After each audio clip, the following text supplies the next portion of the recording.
I'll just may try to reach out to him, try to find his number at the sheriff's office or something, and try to just beg him personally, and hopefully he'll let me. And if not, then I guess it's just it. Well, we have started this journey. Kansas 2024. I'm excited is an understatement. Me and Phil both have tags, and we're heading up. This is the first initial look at what we're going to be hunting at. Going up there, going to spend a couple days, Saturday and Sunday, and just kind of see what, take inventory, drive around, cover a lot of territory mainly, and try to get some eyes on some bucks. We got a buddy who's going to meet us up there too, so I'm excited about it. It's going to be a fun time, and should get some footage, some good deer. Just way there, west. All in one.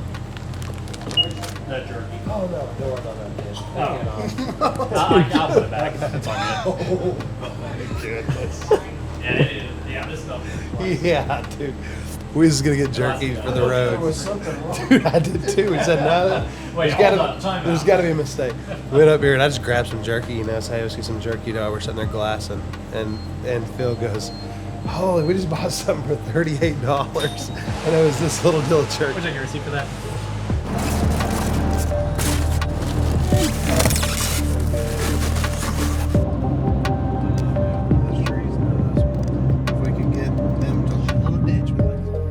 So we just got here, got our things together. We're actually going to start door knocking a little bit.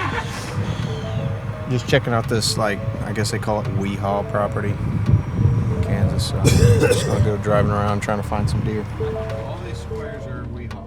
That's quite the game changer, possibly. Yeah, this is a wreck fest. It just depends on, you know, obviously we just literally just got here. We're from Oklahoma, but... Yeah. So we're driving around trying to find some cropland and things like that. Do you guys have crops?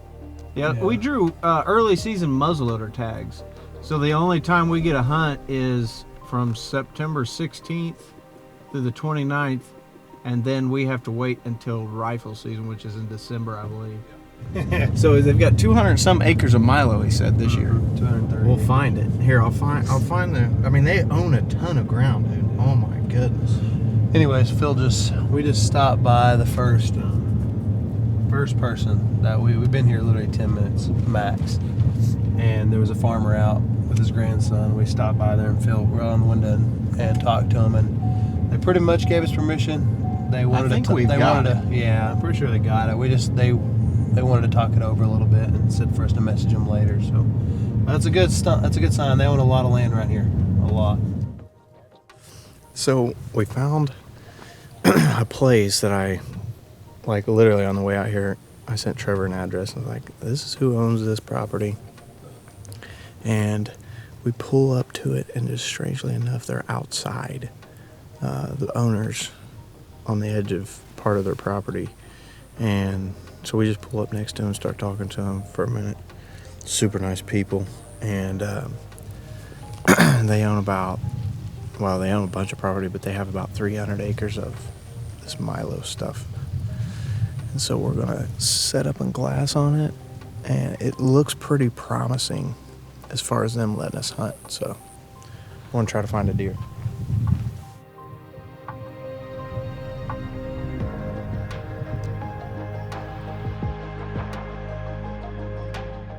Dude, so we're like learning as we go here. This is a whole different type of hunting. So we just got in the truck to go around the other side, to glass on the other side of this milo, and we get down through here, and as soon as I pop over this hill, I can get like eye level with this stuff, and man, you can just see any kind of difference. Is so much better. We was coming at it from the side, and we had a good vantage, but we was just looking down into it more so than like eye level with it. We stopped. We had been here maybe 45 seconds, and Phil says, stop. And he already seen one, and it's a big buck. And I've got one spotted to the right of his as well. I haven't seen how big it is yet, but so we've already got two spotted. By that dark deal. Oh, yeah, there he is, yeah. That's I don't know what it is. Weird, isn't it? Strange looking buck, possibly. That's not, I don't know what that thing is. Not the one you seen first? I don't know, but it looks strange. Is that it? No, that's okay.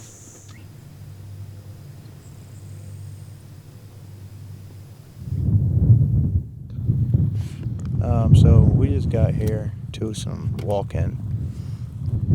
There's a green field out here, so we're just moving around this area that we got a little tip from to come check out. So we're just gonna move around this evening, check out some different places, maybe see if we can't find a shooter. Trevor's set on standard wise. What do you think? You said what, 150 plus. I'm happy. Very happy. So I'm not going to shoot anything probably unless it's like 170. So if we see a 150 to 170, then Trevor's going to shoot it. If we see a 200, then Trevor's going to shoot it. He's going to video me shooting it. But yeah, we're just going to hang out for a little bit until dark. So.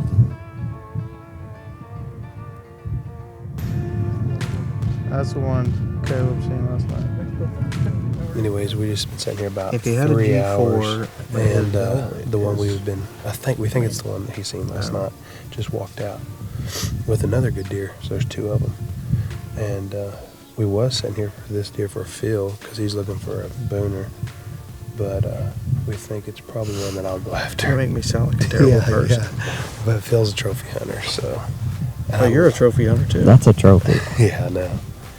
This deer's big. I mean, he's a He's looking over. He's a 155, 160 class whitetail for sure. 9. If not bigger. He's got long points. He's not but 16 inches wide. 17. Back one, yeah.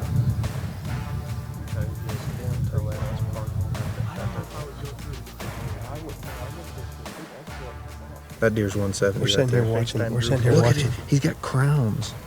He's got crowns on both Yeah, sides. no, I see it, dude. Oh my goodness, look at him. Phil right there. That's a buck. Okay, we're sitting here watching the one we was talking about, and all of a sudden, we let Ryan use the tripod. Phil looks up and's like, "What's the third buck? What's the third buck?" We put the scope back on here, and we have got a absolute brute out there in the field with him. He just showed up. So we came over here to do some filming these bucks with a spotter, and we're right on the edge. They're in public right now, and we're right on the edge of this other fella. Well, Caleb decided to run over there and see if this dude would mind if we, he's just got a little junk pile really, but some of these deer were coming out of his place, and Caleb went over there, and as soon as Caleb pulled in, he started yelling, screaming. He's for sure going to say something right now. He's coming over here, but we're on public. Oh, God. All these bucks are looking at us.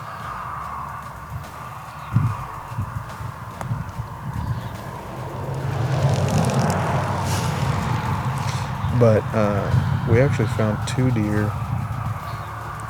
It's really interesting. One's super mature. One's super cool. So we're going to see. I think Trevor for sure is going to shoot one of these deer. They're big. It could be 160. And I love Trevor to shoot a 160. So I would love Trevor to shoot a 160. Okay, well, that went well. Very well. 2 days. It took us almost 2 full days to find the deer we need to find, but we sat here 4 hours this evening, or 3 to 4 hours, and they came out right here behind us. There's a bachelor group of like 6, and there's definitely 2 shooters in there for sure. And so me and Phil may both get in here, or may just kill one in here. We don't know, but we'll be back in about a month and a half. We got a long month and a half ahead, but should be good. I'm excited about it, and we're gonna head back now. We got about a 5-hour drive back home, so we'll see you boys. We're here. We are here. Riley's been waiting on me for like a week and a half up here at Kansas. Man, I've been around the world. I had a family reunion to go to, and then I went and tried to get my wife a cow tag filled up in Wyoming, and then made my way here. So we're here. He did go out last night, and he's seen the buck again. So that just made us that much more excited about this. He is there. Today's opening day of Muzzleloader here in Kansas, and we're going to go out there. It's only like 12 o'clock, 12:30. We're going to try to get out there 1:30, and just sit there all day. we're gonna sit there. It's gonna be the most boring 5-6 hours of our life probably, but we're just gonna get in there early. We got a great wind for him, 19-mile-an-hour wind. We're gonna sneak in there, set up. We've never been in there. I've never walked in there. All I've done is watched him from the road. So get in there, try to see what we got to play with, and just try to make the most natural cover we can. And that kicks us off, man. I'm excited about it. I'm excited to have Riley here with us, helping us film this. It's going to be a fun time either way, and I really think if we get in there in the next couple of days, we can get it done.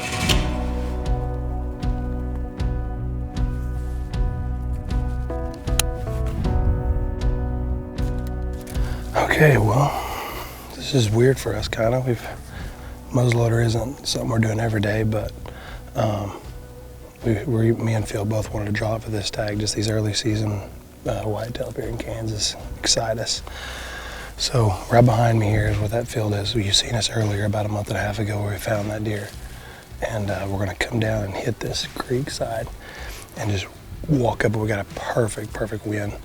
And we're gonna come back there. We're gonna sit down on this. There's like a teardrop that comes around. We're gonna tuck up in there and sit there. It's about 2 o'clock now, 1:45. So excited about it. I think it's gonna work out right.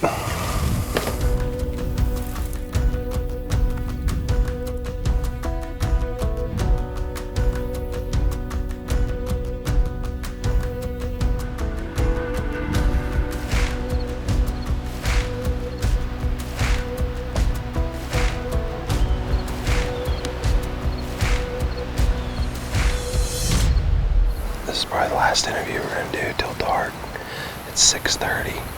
We've been in here 5 hours as of now, and it's just getting to where it's starting to look like it's about to happen.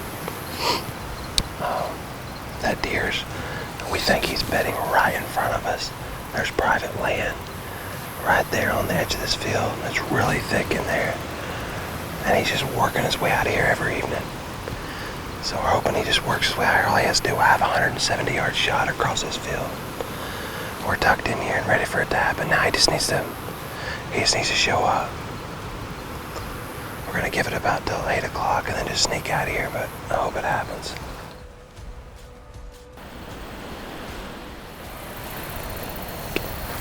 Man, I don't know. That one buck came out and he stayed out here for like 15 minutes. I kept looking behind him. There's nothing since him. Super strange. He was here last night. Riley seen him in the field, so we know he's still around. But they ain't looking like it's gonna be tonight. We still have a few minutes here, but we're gonna go ahead and close this out just in case, unless something just crazy happens here at the last second. But we're not gonna hunt him in the morning. Just getting into this spot's too sketchy to hunt them in the morning. They could be out in the field. They could be behind us. So we're gonna wait, go drive around and do some more scouting in the morning. And then we're gonna come hunt him again tomorrow evening and get in here a little bit later than we did today. Today we went all out. We've been sitting here 7.5 hours as of right now. And it was hot. I put Riley through it. But we're gonna get out of here quietly. Give it a few more minutes and we're gonna get out of here quietly, and then we'll see you guys in the morning.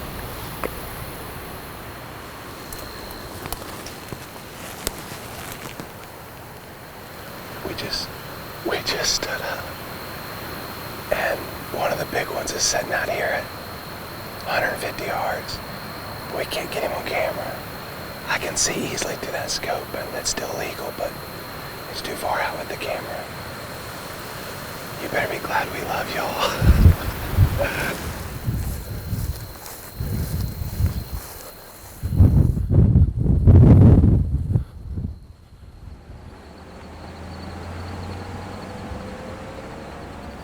Back again. We didn't go in there and hunt those deer this morning, just like I told you last night. We just did not want to mess with them because we think they're staying out there most of the night, and I know they're bedding right there, so we just did the smart thing. It's so hard not to, but we drove about 45 minutes away to check a bunch of walk-in, also some private that we have permission on. We're about to go look at it. We just now pulled up to this weehaw right here. That's just a whole field of milo. I'm gonna glass it a little bit so we can see. So far the deer movement this morning has been non-existent, but these deer are going to bed, I mean, super early. I don't even know if they're staying out where we can even get eyes on them. But seen a mule deer and a doe. But other than that, that's it. It's been kind of a slow 35, 40-minute drive out here. But we'll check back with you in a little bit. We're going to glass this field, see if we can see anything pop up. Like, you know, there's a deer in there somewhere.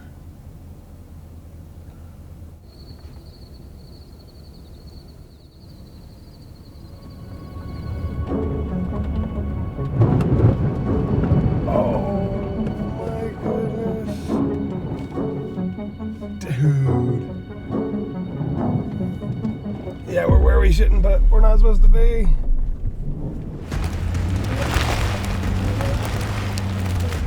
That's it.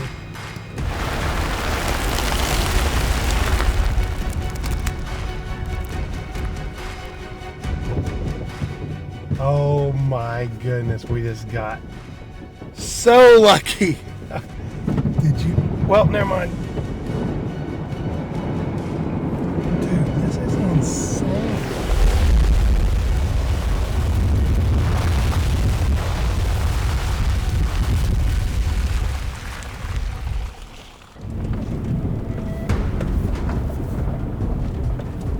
See, it's not giving me the power sometimes.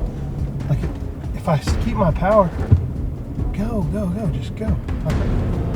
Come on, we're almost there, dude. If we can get out of this right here. Come on.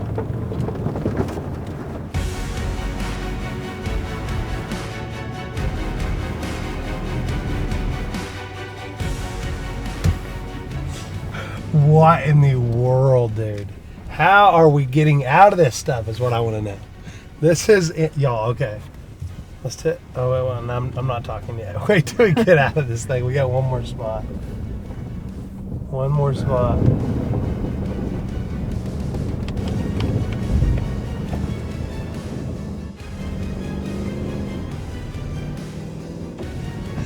How in the world, Riley? Like, okay, now I can talk because we did make it, and I cannot believe what we just did. Okay, how far? Is this a mile? Oh, at least It's a mile. We just went through the mud that you just seen for a mile. Look at this car. And we made it to this road. And I have no idea how we just did that. Oh my goodness. It had been muddy. Like, it had been muddy on the main roads. Took a left down this road, and it wasn't bad starting out. And all of a sudden we hit into this stuff that is just like, it's a mud pit. And for 1 mile, we are pretty much stuck for the whole mile. But we just keep just like hammering down there. We get two places we stop. We're in the middle of this mile section. I don't know who was coming to get us if we got stuck in there. And we just hit gravel road just now. And I've never been so, I'm going to get out and kiss the ground. I really am, I think. I've never been so happy in my life to see gravel roads. Dude, I got to breathe for a second. I'm about to pass out. Can you believe we just made that?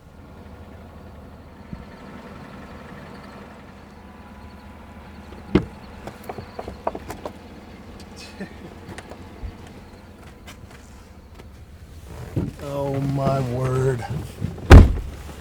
Gratefulness is all I can say. Gratefulness. We live to fight another day. Barely. Okay.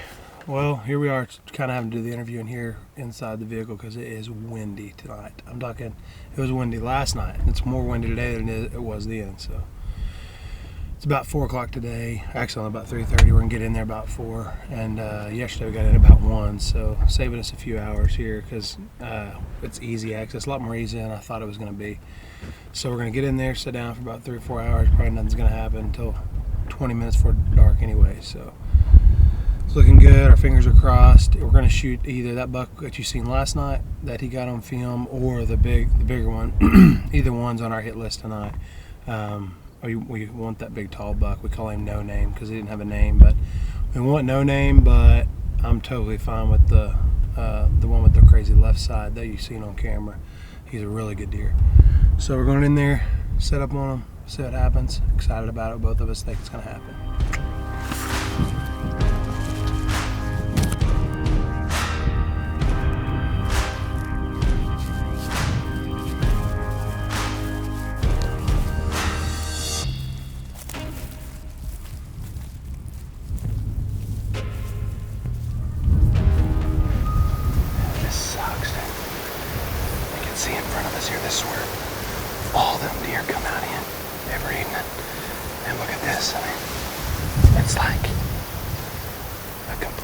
like dust blowing. It's blowing in off of this field over to our left that's been cut. And I mean, we can't even see across the field. And where we're sitting is like right in it. So we're just gonna get in there and sit down. Hopefully it just stops or blows over or something. Because I mean, this is madness.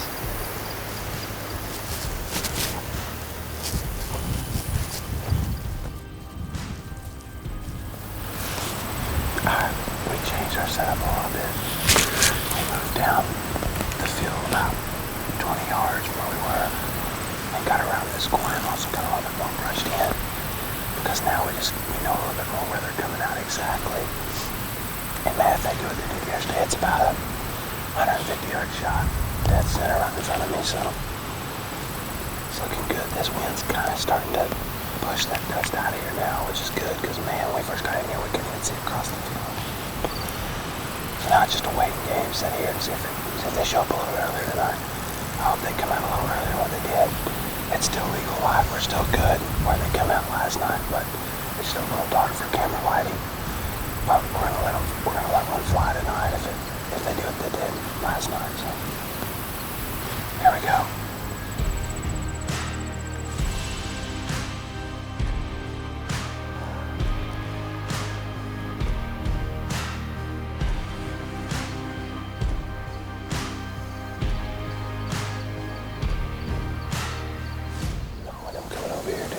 Be careful, he's coming right at us, dude. Crap.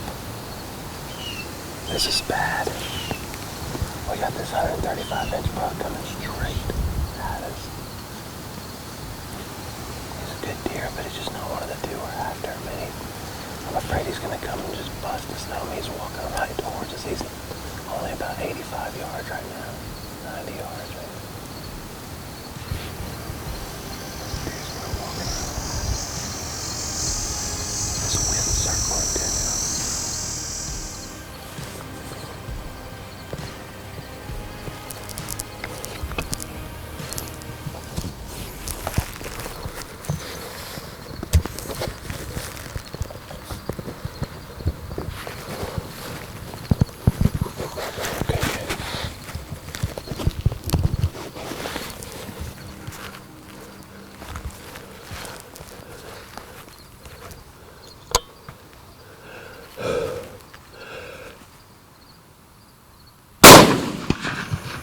Got him.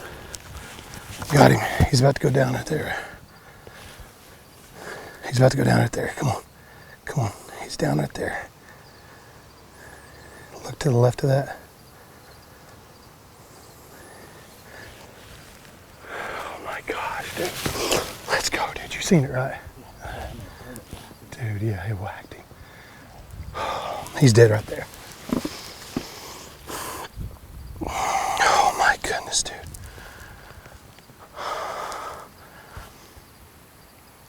Dude. Let's go. Was that crazy or what, dude? Perfect evening. Oh my goodness, dude. Oh my goodness, dude. Dude, he came out perfect. No, he didn't. He did not come out perfect. Dude, they come out, we're all set up where they came out last night, and out comes one of the first ones that came out yesterday. Perfect. And we're sitting there watching him. I turn around, this spike walks out from like to the way right of us towards the road. And oh my gosh, I'm shaking so bad, dude. And I look over there and watching him, all of a sudden I just see this head throw up, and it's the big one that we're after, the second one. The one that we had on camera last night. It's, you know, smoked him. I mean, he stopped, he ran 10 yards and stopped right there and then kept going. He went into the, but dude, now we got to call the game warden because he ran over into private. And so we got to call the game warden, get him out here, see what we can do about getting them out here because we got to go get that deer. And he's dead right over there, but he did run back over into private. You seen that, right? And so I'm going to get him on the phone immediately. See what we can do. Let's go. Yes. He ran over into that private, dude. Oh no. Yeah, so I've got to go call. I got a Cali game. Yeah, I'll be over there shortly. Okay, do you have a game warden? Do you have a game warden's number I can call? I do. Okay. Is he? You know where he's dead at? Yeah, oh yeah. He almost died in the field. Like he stopped in the field and was like all like about to fall over, and then he just ran there. I watched him go right. I know about right where he is. I mean, he's over like behind. what? He's over there behind that equipment and stuff. He was right across this field. He came out of that private. Came out here. He's probably 30 yards out here in the middle of the field. Him with 2 other bucks. Dude, that works so good. It was such a perfect setup. They came out, probably 45 minutes earlier than they did yesterday. 100%. Something like that. So making sure we know where, shot him like in line with that yellowish truck, you know, right there somewhere. And he ran like, and stopped like right in front of that wood pile.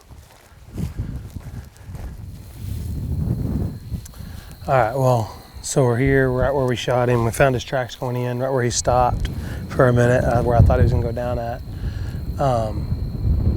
And we called Caleb, our buddy up here, who's a friend of ours, and he called the game warden. Game warden's off duty, but a sheriff's gonna come out here, go to the landowner, because to be honest, we had a run-in with this landowner. We was here a month and a half ago. We was watching this field, and we went. Caleb went over to him cordially, just asked, "Hey, has anyone ever asked to be able to hunt your property?" Just cordially walked up to him, and he lost his mind, like, "Get off my property, blankety blank." I mean, just went nuts on him. So I'm not going to go over there and ask. I don't feel safe going over there and asking. So I called the sheriff. They're going to come out. But if we found out, and this is why I have a very depressed look to me right now. We found out that if the land is posted, which it is right there, that we cannot go in there and retrieve the deer. You have to get permission, and he has to allow you to go get the deer. If he doesn't allow us to get the deer, then we're done for. The deer's in there and he rots away, and that will literally just more than kill me. So I don't know, we're gonna stay here and wait for the sheriff to get here. Caleb's coming here as well, and then we'll just keep you guys informed after that. Yes, I got his phone number from the sheriff's office. Okay, so we could, I guess. Some people aren't dealing with the full box of crayons. Yeah, I know, and that's what this guy is like. I mean, we had that running with him. And like I said, I've been on 10 years. I have always been, even if the landowner just lets me go try to drag the deer. Yes, that's all I wanted. Yeah, I wouldn't. Like, this woman won't let anyone on her property run, and then I sweet talk them, but there's none on this guy. That is so terrible. There isn't. That I've been on the phone with him for a while. I mean, that's what it is. I would pay him. I would let you go get him. I would let anybody go get him. I just hate to sit there and let this deer that we've had an encounter with, multiple times, sit there and just waste, because he's dead, 150, 200 yards over there on his property, if that. Is there any way you could call him back and ask him if he would take any money? He's absolutely not going to take any money. Yeah, that's all I can do is I'll just try to reach out to him, try to find his number at the sheriff's office or something, and try to just beg him personally, and hopefully he'll let me. And if not, then I guess it's just it. That would be your prerogative if you want to do that. Yeah. You're cutting out. You're cutting out really bad. No, you're fine. I appreciate you very much. Thank you for your efforts. I'm sorry about that. So, no, I understand. Yeah, I mean, it's nothing you do. I hate to say it wasn't a shock to me though. Whenever I seen that deer go that direction, I said, it's gonna be a terrible, terrible thing. Yeah. That's sickening. Okay, well, thank you so much. I appreciate your help. Yeah. If we have any other questions, we'll give you a call back tomorrow probably, okay, or something. But we appreciate it. So thank you, Angie. Bye. Okay, so the worst news that you can get as like a hunter just happened. I've never had it happen to me. I've hunted multiple states. We've hunted all over the nation, literally. Me and Caleb both has worked for this deer, plus, the guys, Phil, Ryan. We came up here early, a month and a half ago, found this deer, found him in the field. Caleb's made multiple trips watching these deer. Just had a great plan for this deer. Deer walks out tonight, second evening, perfect opportunity. Shoot him, almost falls over, runs 10 yards, almost falls over right there in the field. Cuts across, goes across into this private land that we're up against on this, because we're on this public right now. And the landowner, they had just had the game warden call him, and he will not let us go retrieve the deer. First time in 10 years, she said. Yeah. Her first time in 10 years of doing this. Summer, though. Yeah. We had a run-in with him earlier in the summer too, when he was Just just being to ask for permission. he was just being polite, and he just lost his cool. So, I mean, he's a guy 100% that would shoot you if he went over there and I tried to get that deer. So this deer's gonna lay there and just rot. 155 inch, beautiful Kansas whitetail, and there's nothing we can do about it. And so I'm gonna try some other things. I'm gonna try to get his number. The game warden can't give me his number just due to, I guess, her job reasons.